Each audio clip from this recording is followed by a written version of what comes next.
हम उसके हकदार नहीं हैं कि झांक कर देखें। अमीर माविया के घर एक मेहमान आया तो अमीर माविया की बीवी को मेहमान पसंद नहीं था। कहने लगी कितने दिन रहेगा। होता बहुत सी जगह पर मेहमान नवाजी किसी को अच्छी नहीं लगती, बहुत सी औरतों को अच्छी नहीं लगती। अब हम क्या बताएं, एक इलाके में हम लोग गए, 3-4 मौलाना एक जगह रुके हुए थे, तो घर में अंदर उसकी बीवी अपने आदमी से पूछ रही है ये 2 दिन का जलसा है कि दोनों दिन मौलाना यहीं रहेंगे। वो हम लोगों ने सुन लिया। हमने कहा क्या हो, हमने कही तो कहने लगी अच्छा 4-4 मौलवियों का खाना बनाओगे। हम लोग सुन लिए। हम लोगों ने कहा सुनो अभी खा लो, कहीं होटल में चलते हैं वहीं रहेंगे, वरना कहीं नमक मिर्च ज़्यादा कर देगी। घर में कोई भरोसा नहीं, जमाल अमाल गोड़ा डाल दिया, हम लोगों को 10 लग जाएंगे। अब भरोसा नहीं रहा। हम लोगों ने बड़े प्यार से उस घर के मालिक से बात की। हमने कहा नहीं चलो हम लोग जाए। अरे नहीं यार 2-2 दिन 4-4 मौलवी एक घर में कैसे, नहीं हम आ गए, चाय वाय पी लिए, सब चले। और रात में तकरीर हमने ख़ास तौर पर मेहमान नवाजी ही के ऊपर की, नाम नहीं लिया। मेहमान नवाजी, मेहमान की खिदमत करो तो ये सवाब, ये सवाब, ये सवाब, ये सवाब। वही फिर मैंने बताया, ये नहीं कहा कि आजकल की औरतें मेहमानों को आना भी नापसंद करती हैं, ये नहीं। साहब वो आई होगी तो सुन लेगी, फ़ायदा क्या होगा। कभी कभी बहुत बुरे फंस जाते हैं। और हकीकत में 4-4 मौलवी एक जगह क्यों रुकेंगे यार। ये भी तो, या तो मदरसे में रोकिए या अलग अलग घरों पे कहीं ठहराइए, तो एक अलग बात है। तो मैं कह ही रहा था, अमीर माविया के घर एक मेहमान आया, उन्होंने कहा कितने दिन रुकेंगे। माविया की बीवी बोली कितने दिन रुकेंगे। उन्होंने कहा अभी आने की देर नहीं हुई, तुमने पूछा कितने दिन रुकेंगे। 3 दिन तो वैसे ही उसका हक है। 3 दिन, हाँ क्या हुआ। 3 दिन का, 3 दिन के बाद भी अगर उसका काम नहीं हुआ, बेचारा रुकेगा तो रुकेगा, क्या करें, हम भगा थोड़ी देंगे अपने घर। ठीक है, लेकिन वो रात में सोचने लगी कि कुछ देखूं इसकी बुराई और इल्ज़ाम लगा के इसको घर से निकलवा दूं।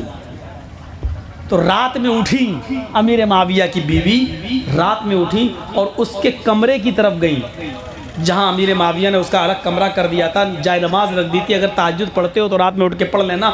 वज़ू का लोटा रख दिया था, पानी भर कर के वज़ू बना लेना। कहा ठीक है अगर उठ गया तो, वरना तुम मुसाफिर हो, तुम नहीं भी पढ़ोगे तो कोई बात नहीं, फजर की नमाज में इंशाल्लाह मस्जिद में मुलाकात होगी, तुम्हारा रास्ता इधर से। कहा ठीक। ये उठी रात में तो अमीर माविया सो रहे हैं। अब ये उठी तो कमरे में दरवाजे पे कान लगा के सुना तो वो मेहमान गाना गा रहा है, युगन्नी, वो गाना गा रहा था, काना युगन्नी का लफ्ज़, और बड़ा बेहुदा गाना गा रहा था, बड़ा बेशरम गाना, गलीज़ और गंदा गाना। तो हम लोग अपने गानों की क्या मिसालें दें, आप लोग सब जानते ही हैं कैसे कैसे चल रहे हैं। उनकी चौक गई उनकी बीवी है, इतना गंदा गाना गा रहा है। उस ज़माने में इश्किया शायरी बड़ी भयानक चलती भी थी। अब वो आई गया, मिल गया इसकी बुराई। अब तो ये भगा देंगे, मेरे शौहर तो सुनेंगे तो एकदम भगा देंगे। उठो हजरत उठो, अपने शौहर मियाँ मियाँ, हाँ उठो। क्या हुआ, रात में उठा दिया तुमने मुझे। अपने मेहमान की करतूत देखो। कहा क्या, अरे सुनो, कान लगाओ। अरे कान, अरे लगाओ तो गाना गा रहा, वाकई गंदा गाना था। लेकिन उन्होंने उसको डांटने के बजाय अपनी बीवी का हाथ पकड़ा, खींच के लाया इधर चारपाई पे लेटा, चल लेट। क्यों ये बताओ, जब मैंने उसका कमरा अलग कर दिया, उसका रूम अलग कर दिया, उसका पानी अलग कर दिया, उसकी जाए नमाज अलग कर दी, तो तुमने उसके कमरे की जासूसी क्यों की। वो कमरे के अंदर क्या कर रहा है, तुम्हें उसका टो लगाने की क्या जरूरत। तुम्हें मालूम नहीं कुरान ने कहा वला तजस्ससू, एक दूसरे की जासूसी मत करो।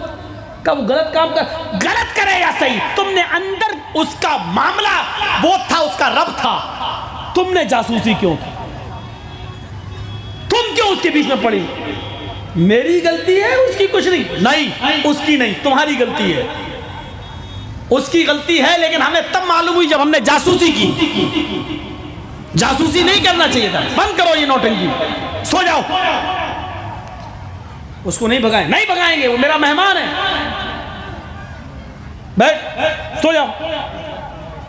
सो गई, लेट गई, नींद देर से आ रही है, शौहर डांट देता है तो औरत को थोड़ा बुरा लगता है, इसलिए हो सोच समझ के डांटा कीजिए, ज़्यादा मत डांटिए, बहुत ज़्यादा ज़रूरी है तो डांटिए। और 2-4 औरतों के सामने या मर्दों के सामने डांट दिए तो औरत को और ज़्यादा बुरा लगता है। घर में डांटा था, बहरहाल थोड़ी देर के बाद अमीर माविया बार बार देख रहे हैं सोई कि नहीं सोई, ये सो जाए तब मैं समझाने जाऊँ उसे, इसके सामने नहीं समझाऊँगा, वो बेचारा क्या सोचेगा कि देखो हमें सबके सामने इंसल्ट कर रहा है, अकेले में समझाऊँगा। ये अभी थोड़ी देर में सोई, लेकिन बार बार उठ के देख रहे हैं। जब वो सो गई तब भी यकीन नहीं आ रहा कि सोई कि नहीं हुई, हम उठे कहीं उड़ ना जाए। थोड़ी देर के बाद जब खर्राटे लेने लगी,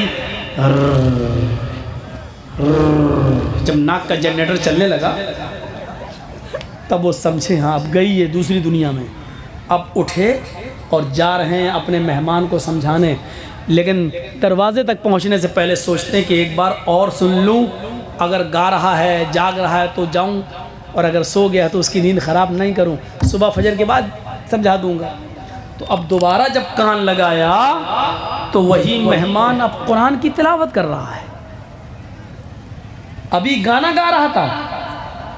और अब जब दोबारा जब इन्होंने कान लगाया तो वो कुरान की आवाज़, जो गाना अच्छा गाता है वो कुरान भी अच्छा पढ़ता है, सुरीली आवाज़, बेहतरीन क़िरात में कुरान की तिलावत कर रहा है।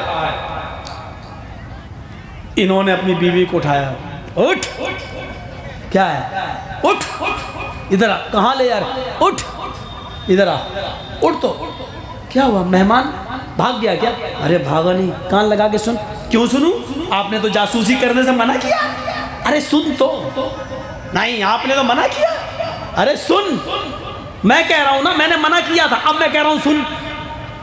अच्छा, अब जायज हो गया? अरे बहस मत कर, पहले सुन तो ले। बड़ा बहरूपिया है आपका मेहमान, कभी गाना गाता है, कभी कुरान पढ़ता है। देखा क्या देखा? ऐसा आदमी किस काम का? कभी गाना गाता है, कभी कुरान पढ़ता है। और ये बताइए तो आपने क्यों जासूसी की रात में उठकर?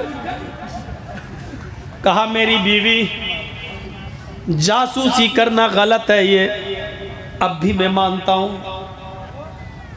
तुमने जासूसी की हो या मैंने की हो, दोनों गलत हैं, मैं उसको जायज़ नहीं कह रहा हूं, लेकिन हमारी और तुम्हारी जासूसी में फ़र्क है। आए मेरी बीवी, तुमने जब जासूसी की तो गाना गा रहा था, हमने जब जासूसी की तो कुरान पढ़ रहा था। आए मेरी बीवी, हमारी और तुम्हारी जासूसी में फ़र्क इतना है कि तुम मुझे उठा कर ले गई, तुमने मेरे भाई की बुराई और उसका ऐब मुझे बताया, लेकिन मैं तुम्हें जब उठा कर ले गया तो मैंने तुम्हें अपने भाई की खूबी और उसकी अहमियत, उसकी नेकी तुम्हें बताई।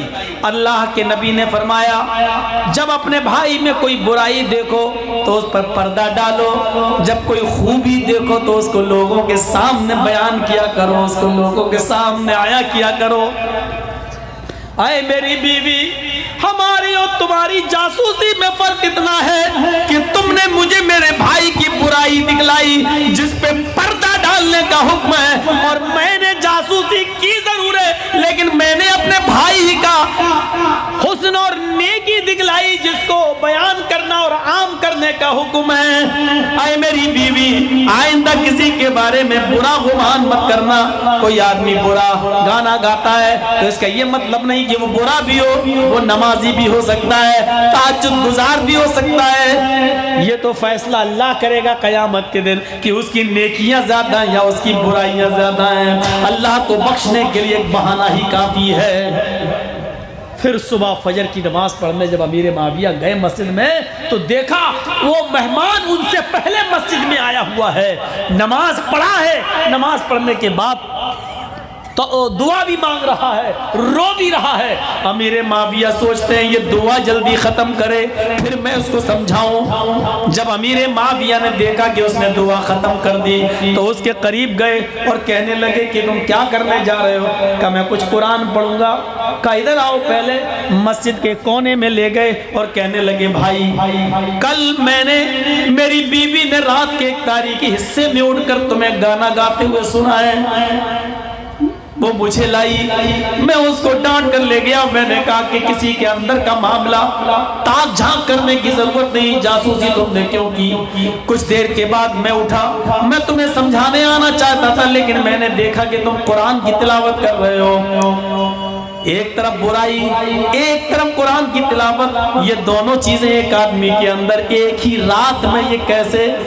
मुझे बताओ मेरे भाई। उसने कहा अमीर माविया, आए माविया मुझे बहुत ज़हनी उलझने हैं, दिमागी टेंशन है। मेरी बेटियां जवान भी हैं, उनकी शादियां भी होना है और भी टेंशन हैं। मैं कर्जदार भी हूँ, लोगों का मुतालबा भी है, मुझे कर्जा भी देना है। जब ये उलझन और टेंशन जब मुझे सताने लगते हैं तो मुझे रात में नींद नहीं आती है, मुझे नींद नहीं आती है। फिक्र और उलझने मुझे सोने नहीं देती हैं। इसलिए मैं अपने दिल को बहलाने के लिए गाने गाने लगता हूँ। इश्किया गाने गाकर मैं अपने आप को भुलाना चाहता हूँ, लेकिन गाने भी हमारे रंज को और गम को भुलाते नहीं है और बढ़ा देते हैं। फिर मैं वुज़ू बना लेता हूँ और कुरान पढ़ना शुरू कर देता हूँ। कुरान पढ़ने के बाद मेरे दिल को एक सुकून मिल जाता है। फिर मुझे थोड़ी बहुत देर के लिए सुकून के साथ नींद आ जाती है।